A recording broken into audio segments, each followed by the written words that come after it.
Syederalun, PT Mitsubishi Motors Krama Yuda Sales Indonesia atau MMKSI, distributor kendaraan penumpang Mitsubishi Motors di Indonesia, bekerja sama dengan PT Arista Sukses Mandiri.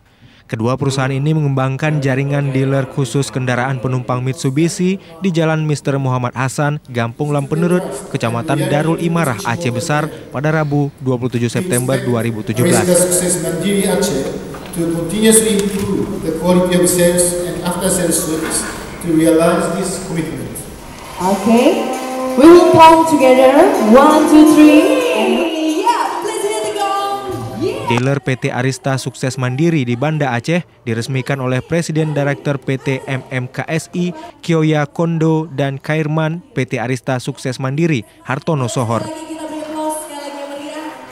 Usai peresmian, para pimpinan dan sejumlah tamu undangan lainnya meninjau langsung sejumlah ruang dan bengkel yang tersedia di dealer itu. Selain penjualan, dealer ini juga dipersiapkan untuk memberikan layanan purna jual dan ketersediaan suku cadang bagi konsumen kendaraan penumpang Mitsubishi.